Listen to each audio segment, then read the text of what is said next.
So this is the third and last time I do these sets of notes for margin of error. I have trying to shrink it down, all that fun stuff.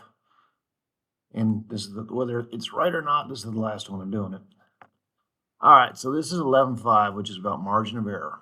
So if I want to know something about a population, I don't ask the entire population. What I do is I sample, okay? I sample the population to estimate a parameter, just a population statistic. Oh, by the way, you should probably write this. So I sampled the population to get an estimate of a parameter, which is a population statistic. Now, you know this, but samples cannot be 100% correct. So what we do is we use what's called a margin of error. The margin of error has a much better definition than I'm wanting to write down here. So let's grab it off this slide. It gives the maximum expected difference between sample results and the population. So that's what a margin of error is. It is the maximum expected difference between a sample estimate and the population. Okay. Now, a sampling distribution is something that should be in these notes, but we're not going to talk about. A sampling distribution is when you take lots of samples. It's made of lots of samples. A histogram is formed. And it looks like a normal curve. That's why we're able to do this technique. That's why we're able to establish this margin of error, because a sampling distribution will end up looking just like a histogram. And once you start looking like a histogram, you start being able to use things about the normal curve. So a histogram is made, you've got a count, you've got some frequency, and it may not be perfect, but you end up with something that's more or less normal. So you make lots of samples, you find out that if you take enough samples, you get a nice, good looking normal curve, and then suddenly you can start using aspects of the normal curve. And I didn't want to bore you with the creation of histograms and sampling distributions. But anyways, the main concept here is the margin of error. The margin of error gives the maximum expected difference between the sample result and the population parameter. For quantitative data is countable data, think numbers, okay, or numerical data. The margin of error is 2 standard deviations over the root of n. So I've been doing this a lot lately. Most of you haven't. I'm kind of thinking about this. I don't know why I put 2 sigma.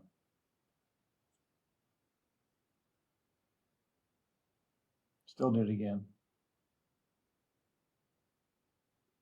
Think about the bell curve here. Within 2 standard deviations, so the mean plus or minus 2 sigma is 95% of the curve. So notice I just saw that. So a margin of error is 2 sigmas over the square root of n, where sigma is a population standard deviation and n is the sample size. Why is this formula giving a 95% confidence interval? What do you see it indicates 95%? I see the 2 sigma. That's what I see. All right, for categorical data, which I will also call qualitative data, because it means quality, the margin of error is 1 over the square root of n. And I wish I had a better explanation of this one. I don't actually know why it's 1 over root n.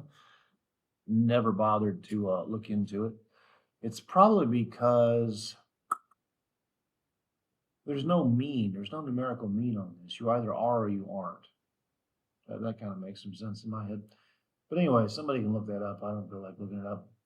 So the 95% is coming from this 2 sigma because you have a 90, sorry, I'm tired this morning. You have a 68, 95, 99.7 rule. And this is plus or minus 2 sigma. This guy was plus or minus 1 sigma. This guy was plus or minus 3 sigma. But anyways, samples of student benchmarks are analyzed to have a mean of 62% and a standard deviation of 9.2%. A 95% confidence interval is constructed with a margin of error of plus or minus 3.7. How many students were in the sample? So I know that the margin of error formula for a 95% confidence interval is going to be 2 sigma over root n. So we're just going to plug some stuff in here. Margin of error is 3.7. That would be 2 sigma. And sigma is 9.2. And that's got to be divided by root n. Oh, look, it's an algebraic equation. And it's an easy one. So we multiply both sides by root n. Root n's cancel. We have 3.7 roots of n equals 18.4. And then we're going to divide by 3.7. So let's see what that is. Shouldn't be too hard of a problem.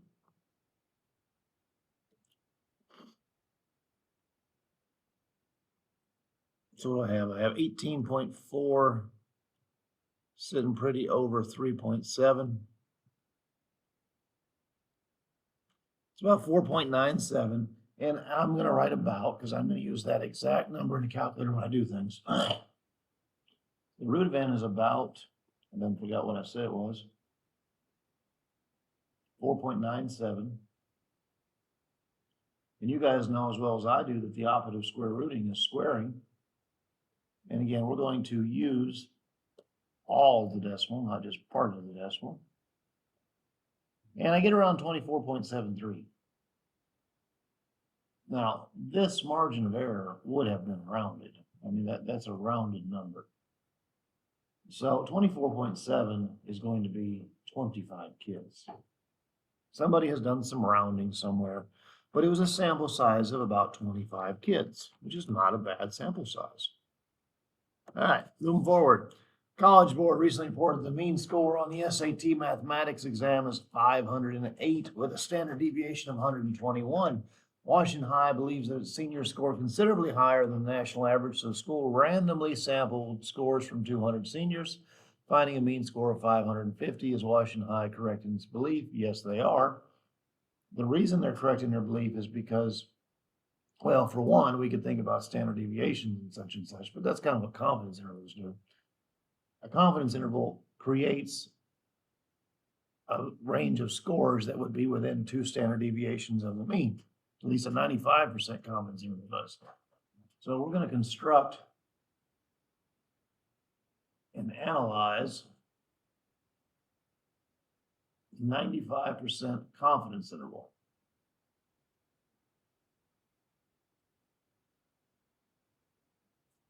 That's what we're going to do, construct a 95% confidence interval. So our margin of error is simply going to be 2 sigma over root n. All right, so sigma is given as 121.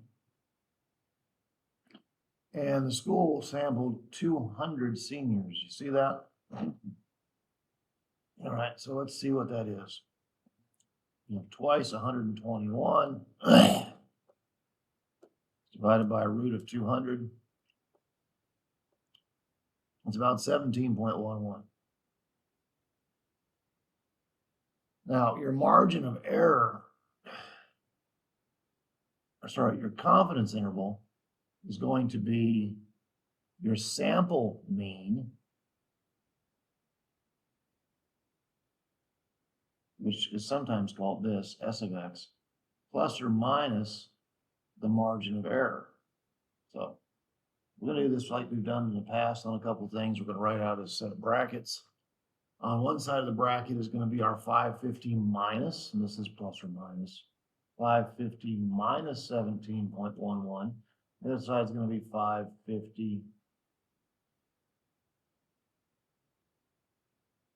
Well, I did that entirely wrong. Forgive me.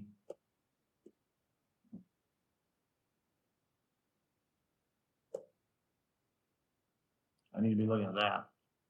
We're going to have 508 plus minus 17.11. And then we're going to have 508 plus 17.11. So if we do the 508 minus 17.11, which I'm really tired and I probably can't do,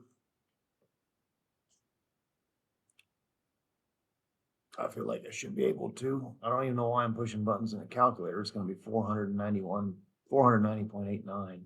But apparently I have no faith in myself this morning. So 490.89. There we go.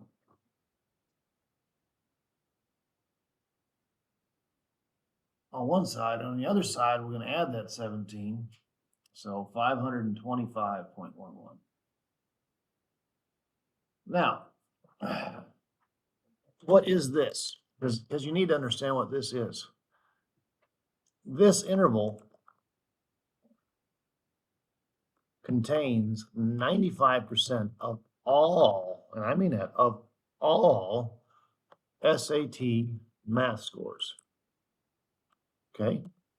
Which means to be outside of this interval is unusual.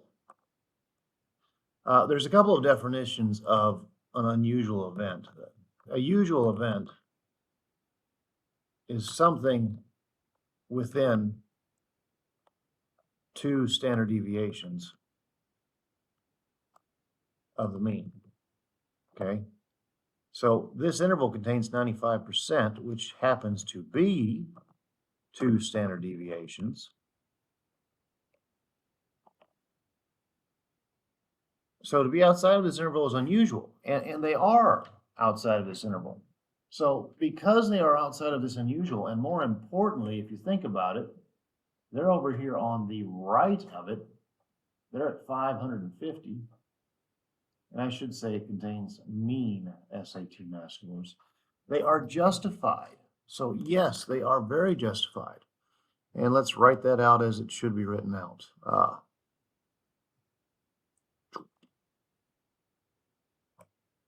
I'm really off this morning, aren't I? So yes, comma, because their mean score lies to the right of the 95% confidence interval for all means, or for all means, they are justified. All right, so there's one of them. Here's 2 try-its. A random sample of 100 Washington High seniors reveals that 40% plan to take the SAT this year. Use the margin of error to predict the actual proportion of seniors planning to take it. There's not a whole lot of these floating around, but the first thing you should probably be doing here is ask yourself, is this quantitative, which is numerical, or qualitative, which your book calls categorical? And this is categorical. You either take the SAT or you don't. And it's categorical. So for categorical, we have a different margin of error equation. The margin of error is simply plus or minus 1 over root n. Now, 40% plan to take the SAT this year, and we've sampled 100 people. So the margin of error is plus or minus 1 over root 100. So 1/10 or 10%, or 0.1, which is probably what we should use. So we're going to make our confidence interval here.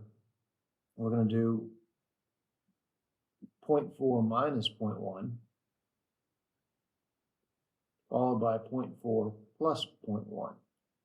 We're going to get a margin of error of 0.3 to 0.5, or if you like the percentages, it wouldn't really matter, 30% to 50%. So this somewhere in that interval is the true proportion of seniors planning to take the exam. And we can say that with 95% confidence. And I always felt like that's something that kids didn't understand. Like you write something down, you're not sure what it means because, the truth is we throw something new at you every single day, which is hard to do unless you're just special. But what this means is we are, and they're all called confidence intervals, we are 95% confident that the true percentage of seniors taking the SAT this year is between 30% and 50%. Because it would be unusual for it to be on either side of that, at least as statisticians have defined an unusual event. All right, error analysis. In a sample of 16 students from a teacher's PE class, students attempted to do as many sit-ups as possible in 1 minute. The mean was 10 with a standard deviation of 2. The teacher said the margin of error was, and for some reason that keeps getting cut off. I do remember that he said it was 1 in 4. What is the teacher's error? The teacher's error is he didn't do the formula right. So this is going to be quantitative data.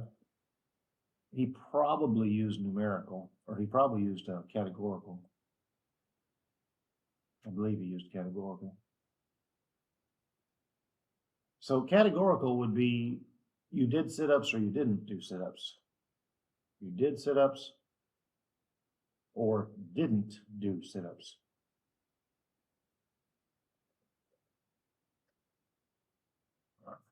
So if you look at what he did 1 over square root of 16, which is 1 in 4. And that's not what this thing is. And there's another way to do it wrong too. But if it's quantitative, this formula is 2 sigma over root n. So standard deviation of 2 would be 2 times 2 over the square root of 16. We will have 2 times 2, which is 4, over 4, which is 1. That's the margin of error. Okay? That means that kids did between 9 and 11 because the margin of error is 1. You subtract 1, you get 9. You add 1, you get 11. This is where 95% of the students performed. That seems really low. Like 95% of your student body can only do between 9 and 11 sit-ups in 60 seconds. What kind of fat school is this? That's horrible. Absolutely atrocious. I hope these are little kids. A sample of 40 DHS students' GPA yields a 99.7% confidence interval for the mean of all students to be between 2.1 and 3.7. First off, determine the sample's mean. So the mean will be right here in the middle. My arrow didn't go where it was supposed to. It'd be right there in the middle. So you guys know how to find the middle of something, I hope. You take 2.1, we add 3.7, and we divide it by 2. And we get 5.8 over 2, which is 2.9. Now, because I was able to determine the mean, I can also tell you that the margin of error is going to be the difference between 2.1 and 2.9. The margin of error is going to be, and I'm going to use the bigger number, 3.7 minus 2.9, which is 0.8. Okay, so it's 0.8 because, 2.9 minus 0.8 is 2.1, 2.9 plus 0.8 is 3.7. Determine the sample standard deviation. This was a 99.7% confidence interval. So let's think about your 95%. It was 2 sigma over the root of n. And I want to think about, I wish I had more room on here. I want to think about the 68, 95, 99, 7 rule. This is plus or minus 1 standard deviation, plus or minus 2 standard deviation, and this guy is plus or minus 3 standard deviation. So a 99.7 would have to be 3 standard deviations of root n. If you just think about the 68, 95, 99, 7 rule.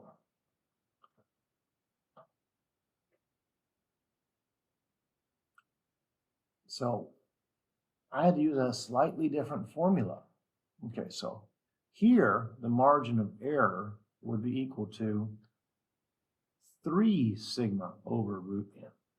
Okay, and I know that the margin of error is 0.8, and it must equal 3 sigma over the square root of 40. All right, so let's do a little cross multiplication. 8/10 of a root of 40 is 3 sigma. If you want to go push some buttons in the calculator here, you can, but I'm not going to. I'm going to divide it by 3, okay? So let's see what all that is. The reason I don't like to push buttons so early is because then I would be writing rounded numbers down. That's what 8/10 of root 40 looks like. And let's go out 2 decimal places, about 1.69.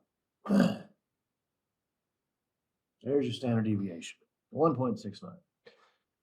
Now I can do the other parts to create the 95% confidence interval and the 68% confidence interval. So a 95% confidence interval will be back to 2 sigma over root n.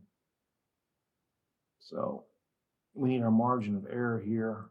We do 2 sigma, 2 times 1.69, sitting over root 40.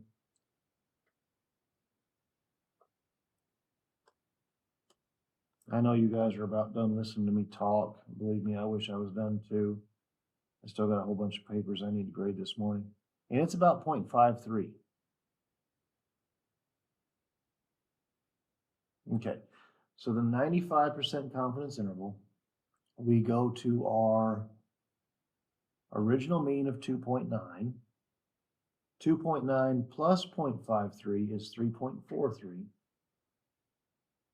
And 2.9 minus 0.53 is 2.37. Yeah. So we are 95% confident that the true mean of DHS lies between 2.37 and 3.43. Whereas up here, we were 99.7% confidence it lied between 2.1 and 3.7. Look at what's happening. The higher our confidence, the greater the interval. It just seems kind of silly, like, oh, which makes sense, but we have a bigger range the more confident we are, and it really just starts getting ridiculous. All right, create a 68% confidence interval. This one's going to be the smallest of all. 68 was 1 sigma. So the margin of error is going to be plus or minus a sigma over root n. And sigma was found to be about 1.69. That's going to be over root 40. 1.69 divided by a root of 40 is about 0.27. So we take our 2.9, we take away 2.7, we get 2.63. We take our 2.9, we add 0.27, we get 3.17. Look what's happening to the interval as our confidence goes down. It's getting tighter, isn't it? Student has a GPA of 3.54. Is this event considered unusual? If you're talking about unusual, you want to be thinking about the 95% confidence interval, okay? So we want to go up to our 95%, which was the 2.37 and the 3.43. Remember, these are usual scores, okay? Or usual GPAs. I don't know why I said scores. So is this unusual? Yes. It lies outside a 95% confidence interval. It is defined to be unusual. Moving forward. Coach K believes that we have an unusually high chronic, I should say chronic, not chronically, unusually high chronic absentee rate. A chronically absent student misses 10 or more days, and the state does get on to us for anything over about 10%. The state average for being chronically late is 11.2%. Coach K samples 25 students and finds that 19.8% of them are chronically absent with a sample standard deviation of 4.2%. Now, I do need to redo some of these notes. I am putting this in the wrong spot. So I need to be rewording some of these questions. So let me go up here and put something here with a standard deviation of 2.3%. So I'm changing the problem. These notes will be fixed by the time you see them. And let's make that a little bit higher, 3.6%. All right.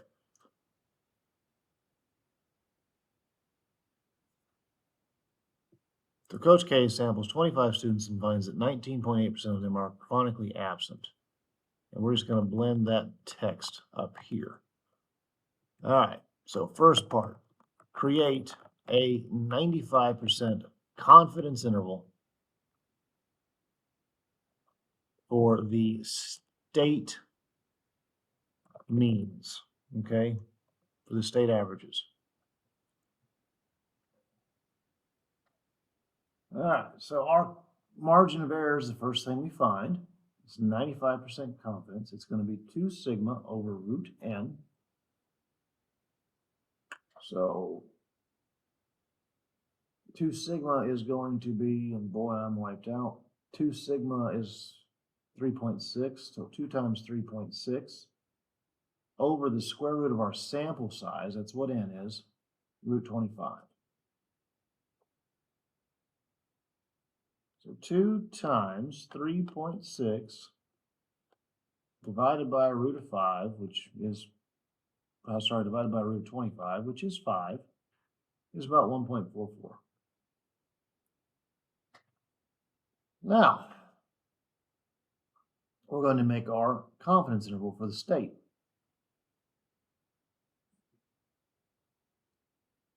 State is 11.2. We're going to have 11.2 minus 1.44.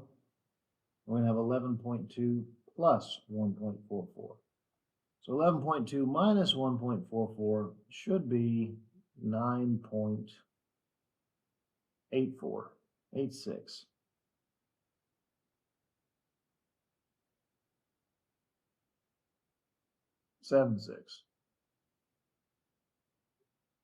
And 11.2 plus 1.44 should be 12.64. So, do we have an unusual event? Yes, we do.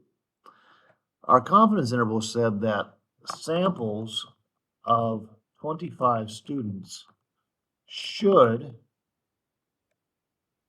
be between a range of 9.76 and 12.64. All right. We lie outside of that.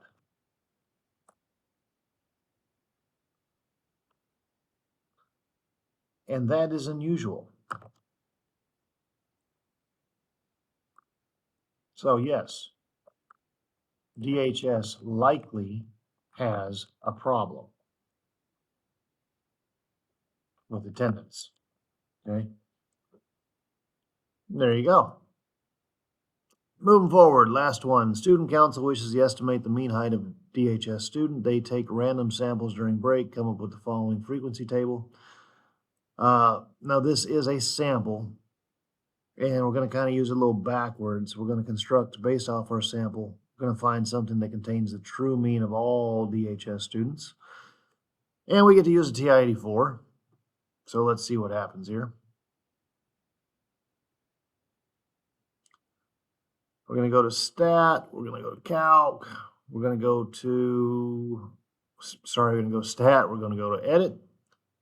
And we're going to put our stuff in. This is a frequency table. And we're going to have to use midpoints. Halfway between 57 and 59 is 58. Remember doing midpoints? This is one of those we have to. Halfway between 60 and 62 is 61. Halfway between 63 and 66. And I still haven't finished this, have I? I have not. Another edit that has to be done. Bummer.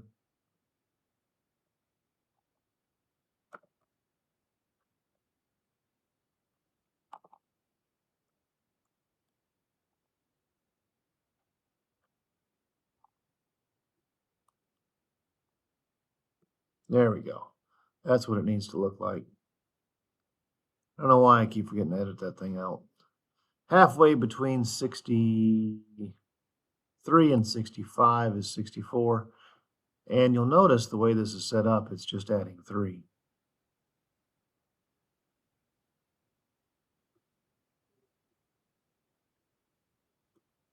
That's all you're doing. All right, put in my frequency 2, 3, 4, 6, 2, 1. All right, stat, calc.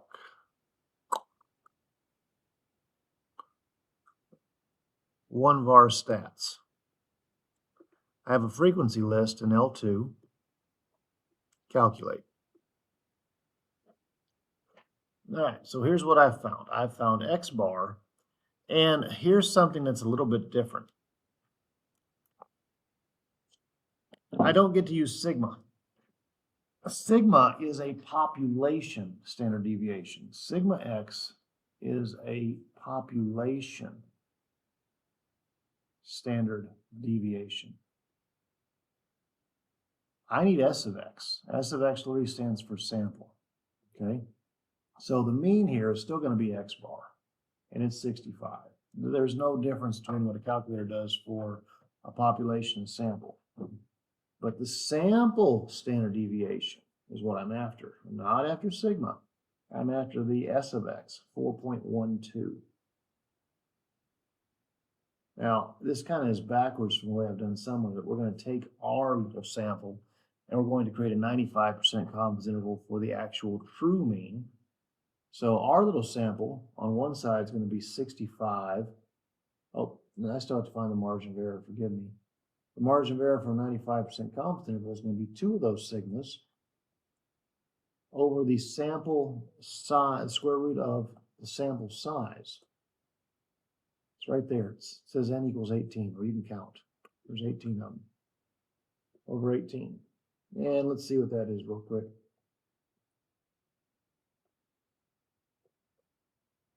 Twice a 4.12 divided by the root of 18 is about 1.94.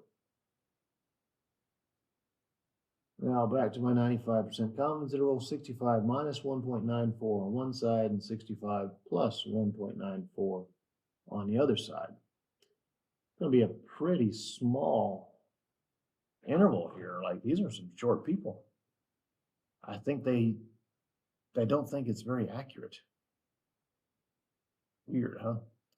All right, anyways, 65 minus 1.94 is going to be 63.06. And 65 plus 1.94 is going to be 66.94. This seems way too short to me, but look at some of those heights. They're pretty short. Like, evidently we got us some 410 guys. These were all pretty short people, weren't they? They were actually ridiculously short people. So that's why. I think what they did is this is a group of freshmen. It's got to be a group of freshmen.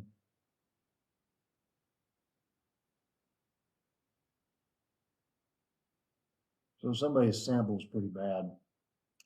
All right, a random freshman is found to measure 55 inches. Is this unusual? Yeah, for one, the kid is only 4'7". He's a shorty.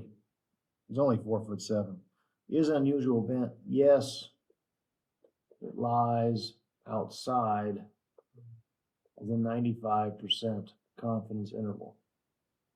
And thankfully, I am done with this set of notes, which is good because my brain ain't doing it today.